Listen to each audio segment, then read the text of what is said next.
जय हिंद दोस्तों, मैं रूपेश कुमार। आप सभी का स्वागत है आज का इस प्रैक्टिस सेट में। जैसे कि आप सभी जानते हैं कि एसएससी जीडी का वैकेंसी आने वाली है। इसमें आपको मैक्सिमम पीवाईक्यू मिलता है।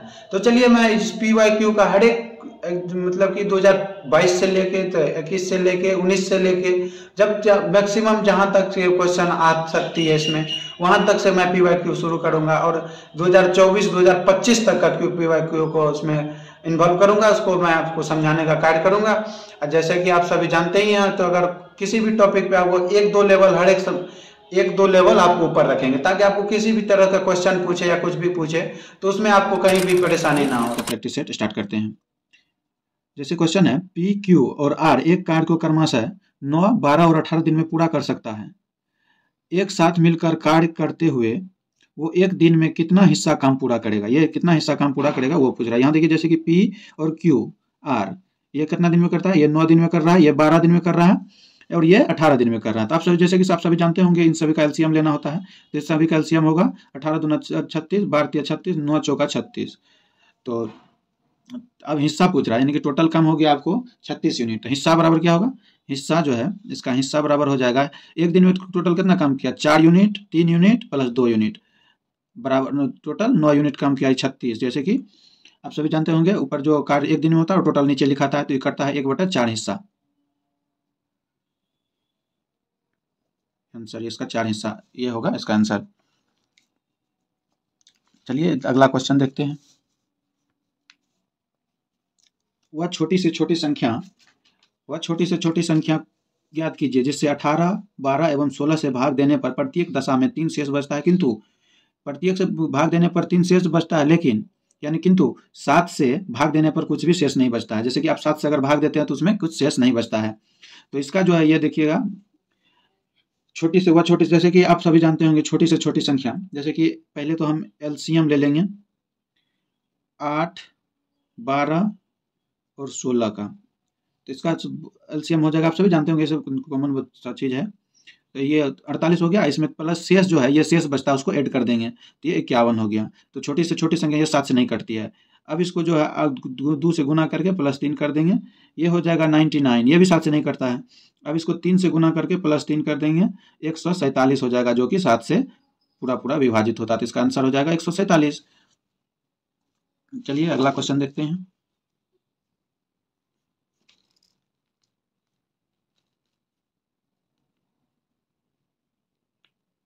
वह सबसे बड़ी संख्या ज्ञात कीजिए जिसमें संख्या 57, 95 और 111 से भाग देने पर प्रत्येक स्थिति में समान शेष फल प्राप्त होता है। तो इसका जो है ये एचसीएफ का क्वेश्चन है, वो एलसीएम का था, एचसीएफ का है। तो इसका जो है शायद आप सभी को दिख नहीं रहा था, तो इसको मैं फोल्ड कर लेता हूँ थोड़ा सा, अब दिख रहा होगा। तो इसका जो है अब यहाँ पर एचसीएफ का क्वेश्चन है ये, ऐसे भी नॉर्मल तो पहले लिखेंगे इसको। देखिए 57 है और 95 है और 211 है। तो आप सभी जानते होंगे इसका डिफरेंस लेते हैं, इसका भी और इसका भी डिफरेंस लेते हैं। यह कॉमन सी बात है, आपको क्लास में सिखाई गई होगी। तो इसका जो है डिफरेंस हो गया आपको 38, 95 से 97 से 38 बचा, 211 में से 95 गया तो 116 बचा। तो अगर 211 में से 57 गया तो 154 बचा। अब जो है एचसीएफ ले लेंगे हम 38, 116, 154 का। इसका एचसीएफ हो जाएगा आपको 2, क्योंकि इसके 2 के अलावा किसी संख्या से ये नहीं कटता, तो इसका आंसर भी यही 2 हो जाएगा। ठीक है, आपको समझ में आ रहा है अच्छा से? अगर किसी तरह का परेशानी होती है तो आप लोग कमेंट करके बता सकते हैं। चलिए ये क्वेश्चन देखते हैं। जैसे मैं इसको थोड़ा फोल्ड कर लेता हूँ तो आप लोग को डिस्टर्ब ना दे, आप लोग स्क्रीनशॉट लेते चलिएगा ताकि आपको प्रैक्टिस करने में दिक्कत ना हो। अब ये क्वेश्चन जो है, ये क्वेश्चन क्या कर रहा है, क्वेश्चन कह रहा है, ये थोड़ी धुंधली हो गई है। शहर पटना की जनसंख्या 10,000 है, यानी शहर पटना की संख्या 1 लाख है, 1 लाख है, और प्रति वर्ष वृद्धि दर जो है 10% है। चौथे साल के आरंभ में इस शहर की जनसंख्या क्या होगी? ये क्वेश्चन आप लोग 100% गलत करेंगे, क्योंकि आप लोग इसको ध्यान से पढ़े नहीं हैं। अगर आप इसको ध्यान से पढ़ेंगे तो आप अच्छे से समझ पाएंगे, और अगर समझ चुके हैं तो इसको आंसर कमेंट बॉक्स में जरूर दें। तो चलिए हम बताते हैं इसको कि शहर जो है, शहर पटना की जनसंख्या 1 लाख है, प्रति वर्ष जो वृद्धि दर जो 10% है, यानी कि ये चौथे साल का आरंभ जो लिखा है, आरंभ में ये चौथे साल का, नहीं कि आप समझे क्वेश्चन, चौथे साल का आरंभ मतलब 3 साल वृद्धि के बाद चौथा साल का आरंभ में, तो उसी तरीके से 4 साल का नहीं निकालेंगे, 4 वर्ष का नहीं निकालेंगे, क्योंकि ये चौथे वर्ष का आरंभ में ही पूछ रहा था, आरंभ में पूछ रहा है। तो इसका हम जो होगा, तो इसका जो 10% है तो 10 से 11 हुआ, फिर 10 से 11 हुआ, फिर 10 से 11 हुआ। आप लोग परसेंटेज पढ़े होंगे तो इसको सिखाया गया होगा कैसे बनाते हैं, आप नहीं अगर जानते हैं तो कमेंट में बताइएगा, मैं फिर इसका भी सोल्यूशन निकालूंगा। तो इसका गुना करके कितना हो गया, इसका गुना करके 1331 हो गया। तो ये 1000 यूनिट का मान दिया हुआ है आपको, तो ये 3 जीरो से 3 जीरो खत्म हो गया, 1 यूनिट बराबर 100 हुआ। तो 1331 यूनिट गुना 100 यानी 1331 यही इसका आंसर हो गया। और सॉरी, आप लोग को ऑप्शन नहीं देखने मिल रहा होगा, क्योंकि मैं आज थोड़ा जल्दी जल्दी में क्वेश्चन ढूंढ के लाया हूँ, तो इसका ऑप्शन नहीं दिख रहा होगा आपको। अगर आप लोग चाहेंगे मतलब अगर चाहते हैं कि ऑप्शन ले आए तो आप लोग कमेंट में बताइएगा, तब कल से नेक्स्ट वीडियो में जब भी मैं लाऊंगा तो इसका क्वेश्चन और इसका ऑप्शन के साथ में लेकर आऊँगा, ताकि आप लोग को किसी भी तरह की परेशानी ना हो। चलिए 5 नंबर क्वेश्चन देखते हैं। 5 नंबर क्वेश्चन कहता है, यदि किसी वस्तु का क्रय मूल्य विक्रय मूल्य का 5/8 है तो लाभ प्रतिशत ज्ञात करें। शायद आप लोग जानते भी होंगे 5/8 है, यानी कि सीपी जो इसका 5 हो गया, एसपी जो है इसका 8 हो गया। आप लोग जानते होंगे, अगर नहीं जानते होंगे तो इसको ध्यान में रखिएगा। तो इसका जो है, तो मान के चलिए सीपी जो हो गया, इसका सीपी हो गया आपको, सीपी और एसपी का अनुपात लेंगे, सीपी 5 हो गया, एसपी 8 हो गया, तो इसका जो है 3 हो गया। अगर 3 हो गया तो 5 हमेशा लाभ किस पे होता है, कॉस्ट प्राइस पे, तो इसका हाँ गुना 100 यानी कि 60% लाभ हो गया। ठीक है, समझते हुए चलिएगा। अगर किसी भी तरह की परेशानी होगी तो जरूर बताइएगा।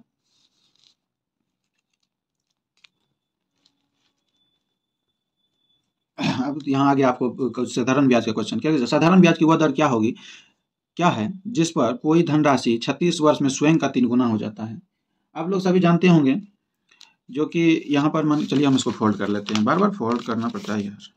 चल नेक्स्ट टाइम से हम इसका जो है ना, आप सभी को पहले इसका प्रिंट आउट निकलवा के उसके बाद में आपको टाइपिंग उपिंग करके उसके बाद स्पेस रख के तब ऐसा कुछ करेंगे, क्योंकि अभी आज फर्स्ट डे है तो आप लोग थोड़ा सा मैनेज करेंगे, आगे से दिक्कत ना होगा, इसका मैं गारंटी देता हूँ।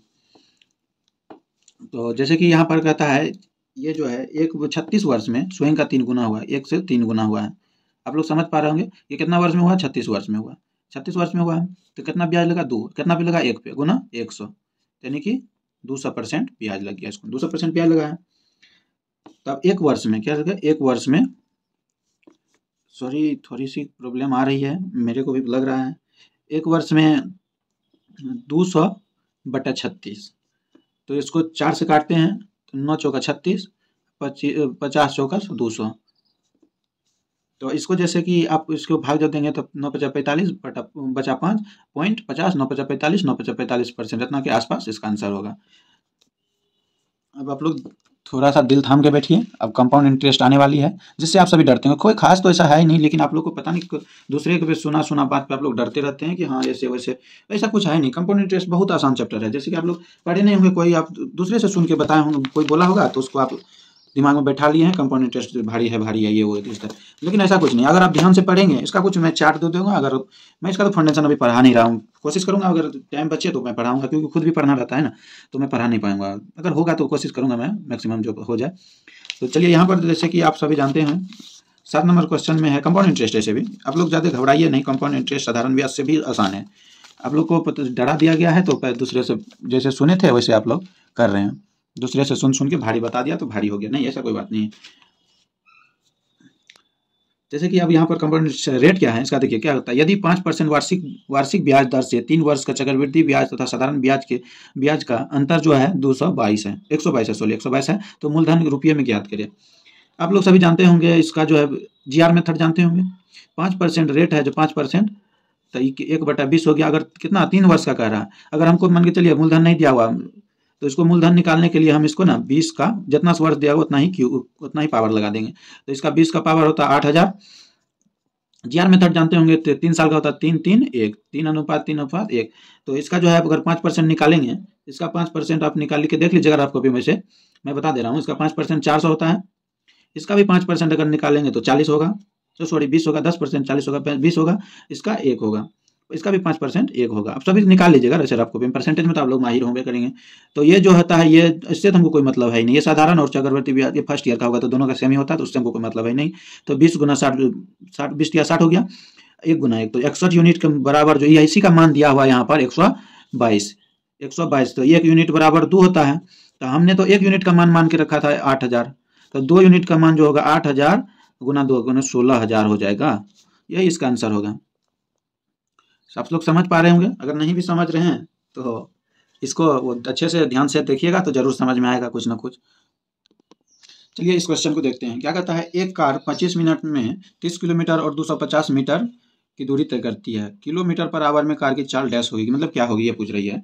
तो जैसे कि आप सभी जानते हैं 30 किलोमीटर यानी कि 30 मीटर प्लस 250 से किलोमीटर, 30 किलोमीटर 250 को 1000 से डिवाइड कर देंगे तो ये हो जाएगा आपको, अगर आप लोग इसको 121/4 किलोमीटर पर आवर में आ जाएगा। ठीक है, ये किलोमीटर पर आवर में आ गया। अगर 25 मिनट में जो है 25 मिनट में 121/4 किलोमीटर जाता है तो 1 मिनट में कितना जाएगा, 1 मिनट में ये जाएगी 121/4 गुना 25, तो ये 60 मिनट में कितना जाएगा, आपको अच्छे से ध्यान देना है। अगर 60 मिनट में कितना जाएगा, 60 मिनट में यह जाएगा 121/4 गुना 25 गुना 60, 15 चौका 60, 3 5 या 15 25 25, तो ये जो हो गया 3, इसको गुना कर लेंगे 3 6 3/5, तो 7 पंचा 35, उधर बच गया 13, 5 9 10, उधर बच गया 30, 6 पंचा 30 किलोमीटर पर आवर। यही इसका आंसर हो गया। बहुत आसान क्वेश्चन। अगर आप लोग इतना डर रहे हैं तो पता नहीं क्यों डर रहे हैं। बहुत आसान क्वेश्चन आता है, जैसे कि आप सभी देख रहे हैं। यह सभी PYQ है, कहीं ना कहीं पूछा गया क्वेश्चन है। ये अपने तरफ से मैं कुछ नहीं ले आके कुछ भी बता के चले जा रहा हूँ, नहीं, ये सभी क्वेश्चन पूछा हुआ है। चलिए ये 9 नंबर का क्वेश्चन देखते हैं क्या कहता है।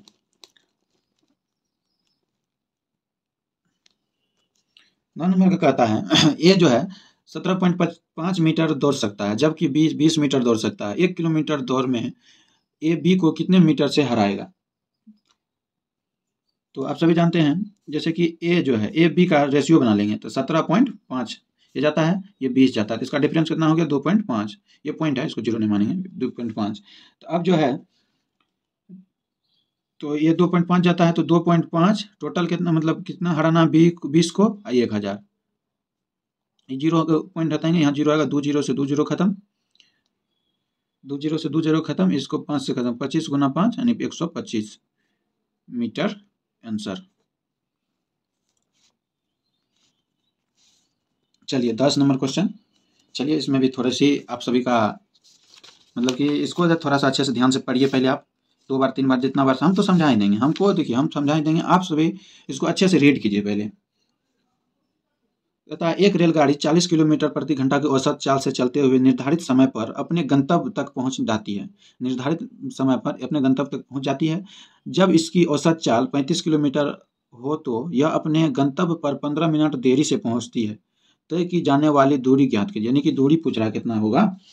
जैसे कि आप सभी जानते हैं यहाँ पर, जैसे आप अगर अच्छे से ध्यान से देखेंगे तो इस ये जो है दूरी, टोटल दूरी, इसका जो दूरी मतलब क्या होता है, टोटल दूरी इक्वल टोटल टाइम 35, फिर P बटा, सॉरी ये डी है, P क्यों लिख दिया, दिमाग कहाँ रहता, P बटा 40 बराबर 15/60, 15 मिनट यानी घंटा में बना लेंगे इसको। तो इसका जो है LCM ले लेंगे, इसका LCM ले लेंगे तो इसका LCM हो जाएगा 280 आएगा। आप लोग निकाल के देख लीजिएगा। तो इस जो है 8 बार में काटेगा इसको, 8D माइनस 7D, ये 7 बार में काटेगा, 7 चौका 28, 7D इक्वल टू 15 गुना 60/60। तो इसका जो है D बराबर जो हो जाएगा, तो 7 में से 8D में से 60D गया तो D बचा, तो यहाँ D बराबर हो जाएगा आपको 15/60 गुना ये जो 180 280 है, इसको इधर भेजेंगे तो इधर भाग में तो इधर गुना में आ जाएगा, 0 15 चौका 15 का 15 15 चौका 60, 7 चौके 28 यानी कि 70, D बराबर 70 किलोमीटर पर आवर आंसर हो गया इसका, ये 70 किलोमीटर D बराबर। चलिए 11 नंबर क्वेश्चन देखते हैं। यहाँ है एक, ये भी टाइम स्पीड का ही है, तो इसका थोड़ा अलग चैप्टर है ये, जैसे कि 9 धारा के नाम से आप सभी जानते हैं, है लेकिन टाइम स्पीड का ही क्वेश्चन, इसमें भी सब चीज़ होता है। तो चलिए यदि क्वेश्चन है, यदि नदी की बहाव 4 किलोमीटर प्रति घंटा है और नाव धारा के बहाव के विपरीत दिशा की अपेक्षा धारा के साथ 3 साथ 3 गुना रफ्तार से जाती है। 3 गुना रफ्तार, यहाँ थोड़ा सा गलती का लक्षण हो गया था, 3 गुना रफ्तार से जाती है तो नाव की चाल ज्ञात करें। जैसे कि आप सभी जानते होंगे, अगर जब धारा के साथ जा रहा था बी प्लस डब्लू, धारा के विपरीत दशा जा रहा था बी माइनस डब्लू, तो धारा के साथ इसको 3 लगता है, इसको 1 लगता है, इसको विपरीत में 1 लगता है, तो अब बी और डब्लू का मान निकालना है। एक बार जोड़ देंगे, बी का मान निकालेंगे तो जोड़ देंगे, और डब्लू का मान निकालेंगे तो घटा देंगे, तो ये हो गया 1:2। आप सभी जानते हैं जैसे कि बी डब्लू जो है, डब्लू का चाल यहाँ दिया हुआ है, अपनी नदी का चाल जो है, नदी बहाव का चाल है, तो डब्लू बराबर 1 यूनिट 1 है, तो ये 4 किलोमीटर पर आवर दिया हुआ, तो 1 यूनिट बराबर 4 किलोमीटर पर आवर,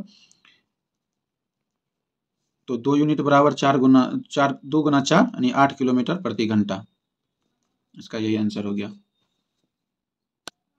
चलिए 12 नंबर का क्वेश्चन देखते हैं। जैसे कि यहाँ पर कर रहा है, अगर आप सभी ध्यान से देखेंगे, एक व्यक्ति अपनी आय का जो है 20% भोजन पर, शेष 35% किराए पर, शेष का जो है 30% अन्य वस्तुओं पर खर्चा करता है। उसे इतना रुपया का बचत होता है, तो उसकी अन्य वस्तु पर खर्च बताइए कितना। इसके नहीं कि अन्य वस्तु पर जो खर्च किया वो पूछ रहा है कितना होगा। तो इसका जो है मान लेंगे कि अपने तरफ से मान लेंगे कि 100% इसका है, ठीक है। भोजन पर कितना खर्च किया? 20%, ये भोजन है, 20% भोजन पर खर्च कर दिया, तो शेष कितना बचा? 80%, शेष बच गया इसका 80%। और इसका जो है इसमें 80% से शेष का यहाँ लिखा हुआ, शेष का जो है 80% में से 80% में से ये जो है 25% किराए पर खर्च करता है, किराया पे। अगर 80 का 25% निकालेंगे, 80 का अगर 25% ये निकालेंगे तो ये 60 होगा, ये 20 होगा। 80 का 25% 20 होता है, तो 80 - 20 यानी 60% बचा। अब इसमें से 30% अन्य वस्तु पर खर्चा किया, अगर 30% अन्य वस्तु पर खर्चा कर दिया तो 60 का 30% 18 होता है, तो ये 30% खर्च कर दिया अन्य वस्तु पर, ये बच गया आपको 42। तो इसका जो है अन्य वस्तु पर कितना खर्चा हुआ? 18। अन्य वस्तु पर कितना खर्चा हुआ है? 18%, यानी कि इसमें से जोड़ 18% हुआ है। अब तो ये जो है 42 यूनिट का मान आपको दिया हुआ है, बचत तो 42 यूनिट हुआ ना, तो 42 का मान दिया हुआ आपको 29,400। तो इसको अगर काटेंगे तो 7 से कट जाएगा, 7 छाके 42, 7 चौका 28, 7 दूना 14, 00। 6 से काटेंगे, 7 छाके 42, 700 हो गया। तो अब ये पूछ रहा है आपको, क्या पूछ रहा है? 18 यूनिट का मान पूछ रहा है। 1 यूनिट बराबर 700, तो 18 यूनिट बराबर क्या होगा? तो आप सभी जानते होंगे 18 7 26, यानी कि 126 और 00, यही इसका आंसर हो जाएगा। इसको रुकिए हम सेकंड मेथड से आपको बताते हैं, वन लाइनर मेथड जिसको कहते हैं। ये देखिए, जैसे कि मान लेते हैं कि किसी का नहीं पता किसका, तो ए का 80%, 20% जो है था उसको 80% बचा, इसका जो है उसके बाद 35, तो इसका 35 अगर खर्च करता है, सॉरी 25, ये 25 है, 25 खर्च करता है, तो 25 खर्च करता है तो 75 बचा, 75/100। फिर कितना खर्च किया? 30% खर्च किया, 30% खर्च किया तो 100, टोटल बचा कितना उसके पास? 29,400। इसको जब अगर काटेंगे, 0 से 0 खत्म, 4 से काटेंगे तो 4 दूनी 8, 25 चौका 100, 25 या 75। अब 2 से कट जाएगा 5 बार, इसको उसके बाद 1 0 से 1 0 खत्म, सॉरी थोड़ा सा यहाँ मिस्टेक हुआ, यानी 30% खर्च करता है तो यहाँ 70% बचता है ना, 70 बचेगा, तो यहाँ 0 है ही, दोनों का 0 है। तो इसको अगर काटते हैं, मान के चलिए इसको 14 पंचा 70 और 20 पंचा 100, अगर इसको दोनों से गुना करेंगे तो 100 20 पंचा 100 होगा। 14 से काटेंगे तो 14 दूना 28, 14 का 21 बचा, 3 से काटेंगे तो 7 बचेगा, 700, और उसके बाद ये हो गया 7,000, 70,000 हो गया। अब इसका 70,000 का हमको निकालना है 80/100 गुना 75/100 गुना, अब 30, अब 70 नहीं करेंगे, अब 30 ही होगा, क्योंकि 30 उसके बाद सब सेविंग है उसका, 30 हो गया। तो अब इसका जो काटापीटी करेंगे, 1 0 1 0, 2 0 खत्म, 2 0 से 2 0 खत्म, उसके बाद आप गुना कर लेंगे, पहले गुना करेंगे हम 75 गुना 3, 5 दिया 15, 7 या 1 22, 225 हो गया। अब इसको 8 से गुना करेंगे, 8 से गुना करेंगे, 8 5 40, 8 9 16 4 20, 8 में 2, 8 9 16 2 18।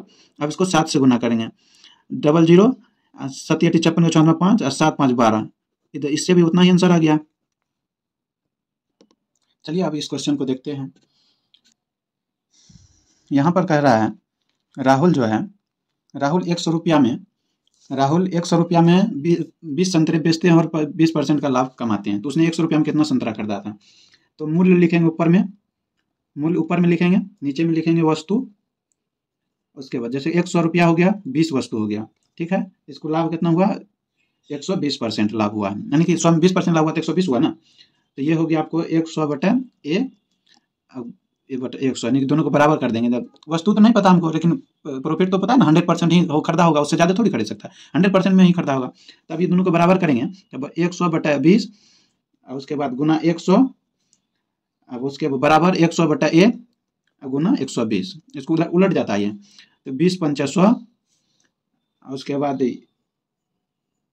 परसेंट जीरो से परसेंट जीरो खत्म हो जाएगा, ये 50 हो गया, बराबर के सामने सामने कटता 50, दूना 2 बार में कट जाएगा, 5 से 20 बार में कटेगा, 1 जीरो से 1 जीरो खत्म, 2 बार में कट जाएगा, चलिए ऐसे ही काट देते, 1 जीरो से 1 जीरो खत्म, 5 से अगर काटेंगे 10 को तो 2 बार में कटेगा, यानी 12 दूना 24 को संतरा वो खरीदा था। चलिए आप सभी इस क्वेश्चन को होमवर्क में बना के लाएंगे, ये ऑप्शन भी दे दिए हैं इसका। तो ये क्वेश्चन है, 5,000 की राशि पर 4% वार्षिक ब्याज की दर से वार्षिक और छमाही आधार पर चक्रवृद्धि होने वाली 1.5 वर्ष में अर्जित चक्रवृद्धि ब्याज का अंतर और क्या होगा। तो आप सभी इसका ये जानते होंगे, आप सभी शायद जीआर मेथड के बारे में नहीं जानते हो, तो मैं थोड़ा सा उसके भी चर्चा कर लेता हूँ। अगर आप सभी जानते होंगे जीआर मेथड क्या होता है, तो जैसे कि 1 साल का जीआर मेथड होता है, 1 साल का नहीं 2 साल का जीआर मेथड होता है, 2 साल का सीआई होता है 2.1, 3 साल का सीआई होता है 3:3:1, 4 साल का होता है 4:6:4:1, 5 साल का 4 साल का काफ़ी है, लेकिन चलिए 5 साल का भी बता देते हैं। इसके आगे 4 साल से ऊपर जीआर मेथड से पूछेगा ही नहीं, उतना कुछ क्वेश्चन भी नहीं बनता है। तो 5 साल का होता है 5:10:10 और 5:1, ये होता है इसका जीआर मेथड। जहाँ रेट समान होगा वहाँ जीआर मेथड लगेगा। चलिए आप सब इस क्वेश्चन को कमेंट बॉक्स में आंसर देंगे। धन्यवाद, आज के लिए इतना ही, मिलते हैं नेक्स्ट वीडियो में। आज थोड़ा फर्स्ट दिन है तो आज 14 क्वेश्चन लेके आए थे, तो नेक्स्ट दिन से 20 क्वेश्चन, पूरी 20 क्वेश्चन लेके आएंगे। थैंक यू, बाय बाय, जय हिंद।